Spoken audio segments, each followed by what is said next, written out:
Picture a woman, utterly alone on a windswept island in the heart of the Pacific. Her only companions the crashing waves, the cries of seabirds, and the ghosts of her vanished people. For 18 long years, from 1835 to 1853, she survived against all odds. No tools from the modern world, no human voice to break the silence, no rescue on the distant horizon. Abandoned on San Nicolas Island, she braved relentless storms, parched earth, and the soul-crushing weight of isolation, becoming the unwitting last guardian of an ancient culture erased by colonialism and disease. This isn't a fable of adventure or triumphant return. It's a raw, unflinching, true story of endurance, cultural memory, and the fierce will to remain human when the world has forgotten you. Known to history as Juana Maria, name imposed by outsiders, her real identity, spoken in the lost tongue of the Nicoligo tribe, faded into oblivion along with her people. Yet her legacy endures, challenging us to confront the costs of progress and the depths of human resilience. San Nicolas Island, often romanticized as the island of the blue dolphins in literary lore, stands as a stark, isolated outpost in the Pacific Ocean, approximately 61 miles southwest of the Southern California coastline, as part of the Channel Islands archipelago. This rugged landmass stretches about 9 miles long and 3.5 miles wide, covering roughly 22 square miles of unforgiving terrain, shaped by millennia of wind, waves, and tectonic forces. The island features steep cliffs that drop precipitously into turbulent seas, expansive sandy beaches interspersed with rocky coves, and an interior plateau dotted with low-lying vegetation adapted to harsh conditions. The climate is cool and semi-arid, with average temperatures ranging from 50 to 70 degrees Fahrenheit, but constant gale-force winds, often exceeding 30 miles per hour, create a biting chill that penetrates to the bone. Fog frequently envelops the island, reducing visibility and adding to its eerie isolation, while rainfall is sparse, averaging just 6 to 8 inches annually, making fresh water a precious commodity collected in natural rock basins or seasonal springs. Despite its austerity, San Nicolas teems with ecological riches for those who know how to harness them. The surrounding waters, fueled by cold upwellings from the California current, support vibrant kelp forests that serve as nurseries for marine life. Abundant shellfish like red abalone, mussels, and limpets cling to intertidal zones. Schools of fish such as perch, rockfish, and sardines thrive in the shallows. Colonies of seabirds, including cormorants, pelicans, and gulls, nest on cliffs and provide eggs and meat. And large marine mammals like northern elephant seals, California sea lions, and harbor seals haul out on beaches for breeding and resting. These seals were particularly vital, offering nutrient-rich meat, blubber for fuel and waterproofing, and durable hides for clothing and shelter. On land, sparse vegetation includes ice plant, coreopsis, flowers, and various grasses, while edible bulbs, like those from the blue Dixticolostema, capitatum, and brodia, provide seasonal carbohydrates. Survival here demanded intimate knowledge of tidal patterns, seasonal migrations, and sustainable harvesting skills, honed over generations by the island's indigenous inhabitants. The Nicoligo people, named after the Spanish designation for their island San Nicolas, had inhabited this remote paradise for at least 8,000 years, with archaeological evidence from the Channel Islands suggesting human presence as far back as 13,000 years ago, making it one of the oldest known sites in North America. They were closely related to the Tongva or Gabrielago people of the nearby mainland and islands, and more distantly to the Chumash to the north, sharing linguistic roots in the Takat branch of the Uto-Aztecan language family. Their language, now extinct, was rich in nautical and environmental terms, though only a handful of words survive today, such as Tokyo for hide, Nach for to sit, and fragments of songs like Tokyo Tokyo, which may have expressed longing or contentment.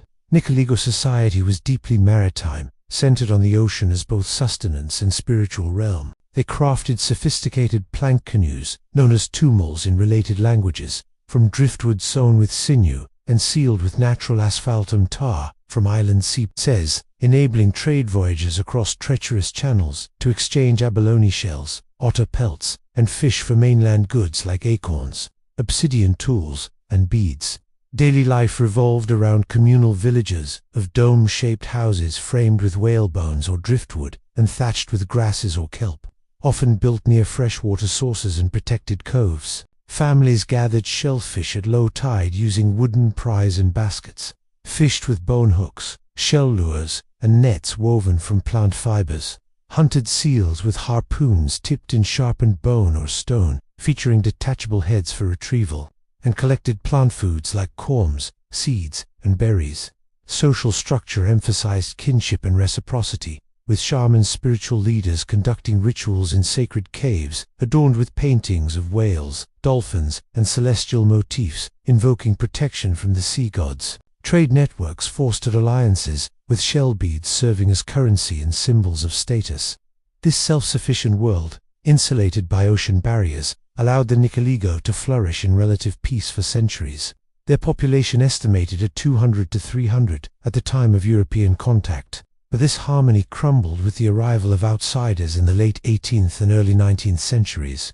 Spanish explorers, claiming Alta California for the crown, established missions along the coast, starting in 1769, aiming to convert and assimilate native peoples through a system of reducciones, forcing them into labor camps disguised as religious communities. While San Nicolas's remoteness initially spared a direct intervention, the fur trade brought devastation. Russian merchants from the Russian-American Company, based in Alaska, targeted sea otters for their valuable pelts, enlisting skilled Aleut hunters from the Aleutian Islands. In 1811, these hunters established a base on San Nicolas, leading to escalating tensions over resources. The flashpoint came in 1814. Historical accounts, including Russian records recently unearthed, describe a brutal massacre where Aleuts, retaliating for the death of one of their own, possibly in a dispute over women or hunting grounds, slaughtered most of the Nikoligo population. Men were targeted first, followed by women and children. Estimates suggest up to 90% perished, reducing the tribe from hundreds to mere dozens. Survivors faced sexual violence, enslavement, and forced labor in otter hunts. Their traditional way of life shattered. Compounding the violence were introduced diseases such as smallpox, measles, syphilis, and tuberculosis, which the Nikoligo had no immunity, spreading rapidly in weakened communities. By the 1830s, only a remnant survived, economically dependent on fur traders and missionaries, their culture eroded by alcohol, exploitation, and cultural suppression. In 1835, Franciscan priests from the Santa Barbara Mission, viewing the survivors as vulnerable souls in need of protection, organized their relocation to the mainland. The schooner Piories Nada, worse than nothing, a name laden with irony, arrived under Captain Charles Hubbard to evacuate them. Amid chaos of brewing storm, hurried boarding, and panicked families, one woman was left behind. Traditional narratives claim she jumped ship upon realizing her infant child was missing, but recent scholarship, drawing from ethnologist John Peabody Harrington's early 20th century interviews with Chumash descendants, offers a different view. She was an adult woman, perhaps in her 30s, who chose to stay because her teenage son refused to board, hiding from the strangers. Fearing for his life, she remained, defying the evacuation. Crew searches proved fruitless, and the ship sailed away, leaving mother and son to face the island alone. What ensued was an epic of survival that tests the limits of human endurance. Initially not solitary, she had her son's companionship, sharing the burdens of foraging, building, and remembering. But tragedy struck. Accounts suggest he perished soon after, possibly in a shark attack while fishing or attempting to paddle a makeshift canoe across rough waters. Alternative versions, misinterpreted through sign language later, claim he was killed by wild dogs. Feral packs, descended from animals left by earlier visitors, now truly alone. Juana Maria confronted an environment that demanded unyielding adaptation. Archaeological evidence paints a vivid picture of her ingenuity. She constructed multiple shelters. One, discovered in 1939 at the island's northern tip, was a whalebone hut with massive ribs forming the frame, infilled with driftwood, grasses, earth, and sealskins for insulation. Another, unearthed in 2012 by Navy archaeologist Steve Schwartz after a 20-year search, was a cave on the northwest coast, likely Indian cave, where windblown sand had concealed it for centuries. Inside, evidence of habitation included hearths, tool scatters, and possible tally marks etched into walls to track time. Her clothing exemplified craftsmanship, a renowned skirt or dress made from shimmering cormorant feathers. Sewn meticulously with sinew threads using bone needles, she fashioned herself. Sealskins provided capes, skirts, and footwear, tanned and stitched for durability against wind and wet. Tools were improvised from local materials: chert flakes for cutting and scraping, abalone shells as dishes and scoops, bone awls for piercing, stone mortar for grinding seeds, and harpoons with barbed points for sealing, a major discovery in 2009-2010. During a survey by archaeologists John Erlandson and Todd Brattage, revealed a cache of artifacts hidden in 2 redwood boxes, likely salvaged from shipwrecks or trade buried in a dune. Over 200 items included birdbone, whistles, pendants, fishhooks, soapstone ornaments, metal knife blades possibly from Russian or Spanish wrecks, and asphalt sealed baskets for water storage. These weren't crude improvisations, but refined tools, reflecting generations of knowledge adapted to solitude. Food procurement was a daily ritual, synchronized with nature's cycles. At low tide, she pried abalone and mussels from rocks, using wooden levers, roasting them over fires fueled by driftwood or seal blubber. Fish were snared in kelpbed traps or hooked with bone gorges baited with shellfish. Seals, her primary protein source, were ambushed on beaches with clubs or spears, their meat dried into jerky on wind-exposed racks to prevent spoilage. Birds like cormorants and gulls provided eggs and feathers. Their nests raided seasonally. Plant foods supplemented, bulbs dug from the soil and roasted in earth ovens, pits lined with hot stones, seeds ground into meal, and occasional fruits from island shrubs. Water, ever scarce, was harvested from rain in rock pools or stored in woven baskets coated with asphaltum for waste was minimized. Every resource recycled bones into tools, sinew into thread, hides into everything from clothing to shelter coverings. The physical demands were grueling, but the psychological toll of isolation loomed larger. Modern studies of extreme solitude, from polar explorers to prisoners in solitary confinement, document risks of hallucinations, depression, temporal disorientation, and cognitive decline. Yet, Juana Maria persevered, likely through cultural practices preserved in memory. She sang songs from her Herod Yujuan, recorded by Nadeva's crew as Toki Toki, translated loosely as come, come, or an expression of joy and readiness. Another fragment, Golaza, may refer to the island itself. She may have conversed with animals, spirits, or the elements, maintaining a sense of connection and a void. Notched sticks or cave markings impose structure, counting days, moons, or seasons. Her spirituality, rooted in animism, where land, sea, and sky held sacred power, likely offered solace, viewing her ordeal as a trial ordained by ancestors. Over 18 years, the island transformed under her stewardship, but no immediate rescue materialized. On the mainland, relocated Nicoligo integrated into mission life at San Gabriel and San Fernando, but epidemics claimed many, contrary to myth. She wasn't the absolute last. Individuals like Tomas survived into the 1860s in Los Angeles. Rumors of a wild woman circulated among sailors, fueled by smoke signals or footprints spotted from passing ships. In 1847, a Boston newspaper reported a possible encounter. Sailors allegedly captured a woman on San Nicolas, holding her briefly before she escaped into the tall grass. Other logs mention visits by elephant seal hunters, Chinese abalone fishers, and smugglers, raising questions from researchers like Susan Morris about whether she was truly alone or had fleeting, unreported contacts. Rescue came in 1853, spurred by Santa Barbara Mission's father, José González Rubio, who offered bounties for her retrieval. After failed attempts by Thomas Jeffries and others, otter hunter George Nadeva succeeded on his third expedition. Landing in September, his crew found fresh signs, drying seal meat, footprints leading to shelters. On the final day, they spotted Harris Timiti, at 50 years old, of medium build, with a weathered but pleasant face, graying hair, and teeth worn from a sandy diet. Clad in her feather garment, she approached cautiously, offering roasted corms as a peace gesture. Communication relied on signs.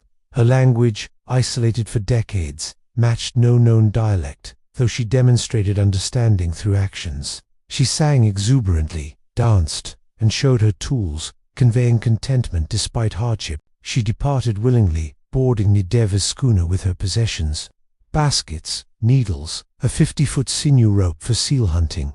The voyage to Santa Barbara exposed her to a bewildering new world: bustling ports, adobe structures, livestock, and crowds during the gold rush era. Housed with Nideva's family, she marveled at horses mimicking riding them, tasted bread and fruits, and interacted with locals. Attempts to converse with Chumash and Tongva speakers yielded fragments. She signed her son's fate as bitten by wild dogs, possibly a mistranslation of a shark attack. She demonstrated skills, weaving baskets, posing with a harpoon, and sang songs. One interpreted as "I live contented, because I can see the day when I will fly like a bird to the heavens above." Baptized conditionally as Juana Maria by Franciscan priests, reflecting uncertainty about prior rites, she embraced the ceremony with curiosity, not coercion. Tragically, her body couldn't acclimate. After years of a high-protein, low-carb diet of seal and shellfish, the mainland's starchy foods like corn, tortillas, and vegetables triggered severe dysentery. Exposed to novel pathogens, her immune system faltered. On October 19, 1853, just 7 weeks after arrival, she died at around age 50. Buried in an unmarked grave at Santa Barbara Mission Cemetery, her resting place went unrecognized until 1928, when the Daughters of the American Revolution installed a plaque reading: Juana Maria, Indian woman, abandoned on San Nicolas Island, 18 years. Found and brought to Santa Barbara by Capt. George Nideva in 1853. Her artifacts, symbols of ingenuity, met mixed fates. The feather dress was sent to the Vatican for study, but vanished en route.